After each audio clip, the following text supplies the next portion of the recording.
22 components which list various strategies in need of implementation, from the highest seat in the Senate to grandma sitting in a rocking chair on the front porch, from what an inmate during time in the state penitentiary can do to what responsibilities that very same system that incarcerated that inmate must do to achieve true rehabilitative justice. We've documented strategies on ways to educate a 2-year-old about values which begin to lay the foundation for that child to be able to make decisions based on morals and values as opposed to peer pressure. We've even identified ways the healthcare system can play a critical role in creating change when it comes to addressing issues of violence, and the list goes on. The Coalition Against Violence invited everyone to the table, and one of the most profound discussions we encountered came from the youth themselves. As we began framing the discussion from the original document, the youth made it very clear that the words that they were reading from, they all came from adults who may have previously sat in an adult conference room making all those educated adult suggestions in adult language of what kids need to do in order to reduce violence. But there was only one thing missing, they said: the youth themselves. They were the ones dying, losing their brothers, sisters, cousins, neighbors, best friends, and no one asked them what they feel needs to really be done. Well, the Coalition Against Violence, we shut up and listened. And you will get to see these 4 pages of what the youth's perspective on what needs to be done to reduce crime and violence in their own words, and the Strategies for Change full document. It was a session that brought tears to our eyes, and we thank Richard Carrington, the Executive Director of Voices Against Violence, for bringing these young people to the table. This truly was an insightful group of youth who shared their hands-on approach to this very critical issue and understands the future of this work that will eventually fall in their hands. Our third document is called the Coalition Against Violence Community Service Directory. This document identifies the agencies and organizations that are already doing the work of reducing violence, whether they are a featured program which deter youth from hanging in the streets, to project and programs which one can volunteer their services to enhance what they're already doing. Each of these organizational programs are listed by community. So if you live in East Liberty, you can go to that section to see what's available for you and your family in that area. The Coalition Against Violence understands that there are many agencies and organizations, as well as individuals, that are already doing their part and have been for a very long time. And we want the Community Service Directory to become that informative document that the community also acknowledges as a reliable resource. As more organizations submit their information to us, we will review and update the Strategy for Change full document and the Community Service Directory in 6 months. So if you're not in there now, submit some information to us so we can get you in there. The Coalition Against Violence is not trying to reinvent the wheel, but assist degrees of wheels that are already in motion and create a venue for new ones to be implemented. We really don't need to go back to the drawing board on this one. We have the basic template right here in these 3 documents. Just like a doctor refers back to his medical book when he's not sure what next step to take. Similar to what an attorney does when he's in the courtroom and he looks at his criminal code book. In the same way a Christian refers to their Bible when they find themselves making the wrong turn. The Coalition Against Violence hope you recognize the importance of these strategies listed in all 3 documents, and that you utilize the information to integrate and implementation of these concepts as we move these documents from complaint to possibility, from planning to implementation, in the very near future, for the sake of all generations. Now I have the distinct pleasure to introduce someone who was one of the very first individuals who proved to me that even though he didn't personally lose a child, he too has as much passion, conviction, and determination as someone who did lose a loved one, and becoming exceptionally driven and dedicated to making a difference by spending hours preparing for work group sessions at the Hill House, spending countless time on the computer until the wee hours in the morning, drafting letters, sending emails, that's what everybody know here, faxes, but most of all, sacrificing family time away from his precious loved ones. This gentleman has an energy and a drive that I could never match. He even has the nerve in between meetings to have the strength to belt out a few jazz tunes every now and then. Whatever he possessed to keep him going, I just hope he can bottle it and sell it so we can fund some of these projects. I am pleased to introduce to you the chairperson of B-Pep, the Black Political Empowerment Project, the co-convener of the Coalition Against Violence, my mentor and my friend, the Master of Ceremonies, Mr. Tim Stevens.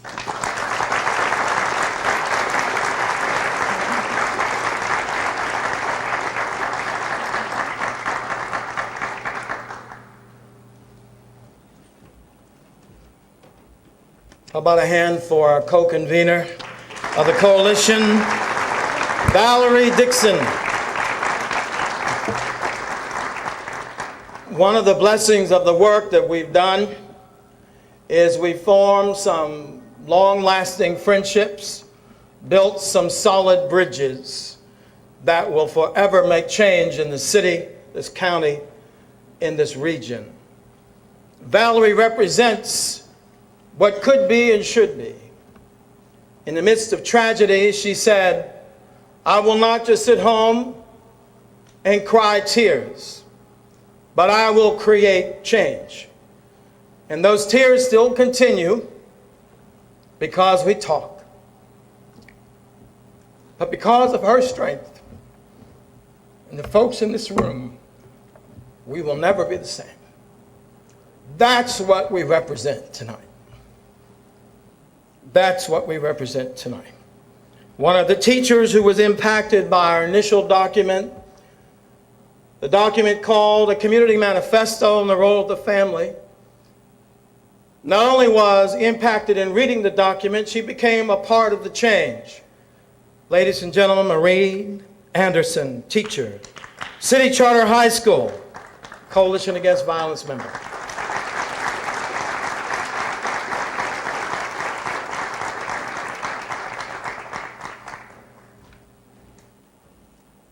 As a teacher who has the privilege of teaching teenagers from throughout Pittsburgh and Allegheny County, and a Coalition Against Violence member, it is my privilege and honor to introduce the young poet, Ms. Cornea Moorfield.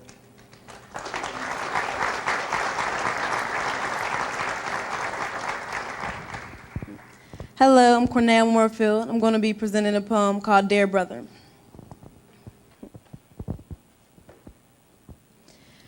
I watch you prowl the lonely streets, blocks and blocks of broken dreams. While you sell drugs and waste your time, a little voice inside you cries. He screams and screams because he can see the man within that you can be. But for some odd reason, all that you know is violence, drugs, pimps, gangsters, and dope. I observe you, brother, and I wonder why you so willingly let your spirit die. Your heart is hollow, dark, and cold. You're only your father's sad story retold. Right now, you have the power to change, but you just want to stay the same person who walks around with no life and has no other place to look but down. The streets are addictive, close to a drug. They sucked you up and stole your love, took you so far away. The night is night and night is day. Sometimes you sit all alone and you wish that you had a life of your own. And when you do, the little boy weeps because he wishes he can go to sleep. He wants to go back to family and love and turn his head to darkness and drugs. Kill your heart, the streets demand, while you walk in burning sand. You done too much to go back, way too much to carry on. So the only time you'll ever be happy again is when you're dead, buried, forgotten, gone.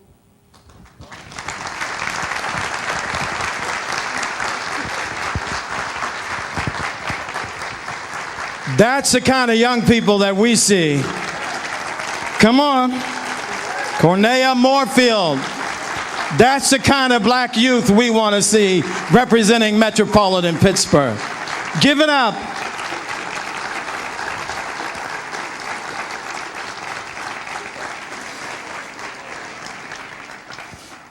We're bringing three powerful black males to the stage together. Because what we learned in this process is black men are building bridges and coming together. And three of the men that I have grown to love, Larry Davis, the CEO of the Coalition for Fathering Families, Ernest Bay of Mad Dads, Rich Carrington, the Executive Director of Voices Against Violence, have been at the table on numerous occasions. And in the streets, when these deaths occur, they have a unique role to play and have played it. And before I forget, I want to acknowledge those youth who changed our document from the Voices Against Violence, because we were about to go to press and we stopped the presses. That's how powerful our young people can be. Stand up, some of the young people from Voices Against Violence. They altered the document, folks. They altered the document. That's the power of our young people. You take the message of those other 150 youth that are at another event, that's who you are. You are our future. Ladies and gentlemen, Larry Davis, Ernie Bay, Richard Carrington. I want you to see three black men coming to the table together. Give them a hand.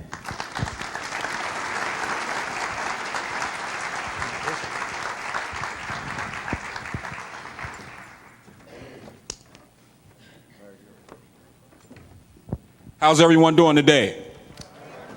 Oh, that's not, wait a minute. I'm sorry, maybe I need to put this down. How's everyone doing today? Oh, come on now. Now look, all the young people in the audience, please just stand up. Stand up again. You know, this is what it's all actually about. Give them a hand.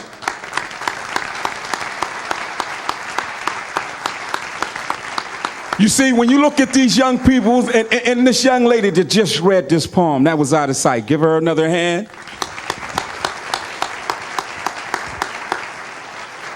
You can be seated. You can be seated. Listen, the Coalition for Fathering Families have been in existence since 1992. We've been through the shootings, the bearing of babies in our communities. We've been on the front line. It's about time that these agencies start getting with the frontline organizations, which you see that are here today. No more giving this finance to organizations that are not helping our areas. If you want to get with the winners, you'll get with these organizations. You got different people that are in these agencies that are really, really helping out, but we are not funded correctly because we are not the so-called people. But listen, we buried babies in these communities. We're the only fathers organization so far in the world today that's won the Jefferson Award straight out. Coalition for Fathering Families. We're happy of that. But our mission is not done. For sure, when that mother and that father has that child, take a little journey with me. That child is born, and you're holding that child. We don't visualize that child to be a drug dealer, a killer, none of the negative things. When we hold that child, each and every one of us vision doctors, lawyers, scientists, just the wide variety of things that are positive. What must we do to take back our communities? Well, we're in the streets. We've been working the streets. And it's hard, but let's not sugarcoat it. We need jobs. This is financial. We need to stop the recidivism rate. We need to make sure that these young men and young ladies truly get a second chance out here to be viable. And we're not doing it because big business is the penitentiaries. How many of these things we've been to that everyone's just talking, just to see faces, just to come here? Well, I'm not here to talk any stuff because guess what? You don't have to give me a dime, but I'm going to be out there helping those families. I'm going to still be out there doing it. I've been doing it for 15 years, and we're going to do it for another 15 years. But this is what we need to do. We need to come together. These leaders that are out here. Minister X, stand up, please. Zori X. Steve, stand up. I got these two standing up. Melvin Hill, stand up.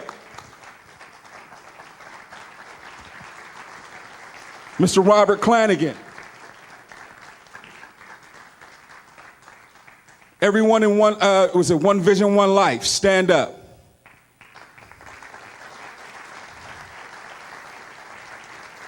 Now, there's some people that I probably miss, and excuse my ignorance, but these are your warriors. Richard Carrington, you have Mad Dads. Anyone in Mad Dads, please stand up.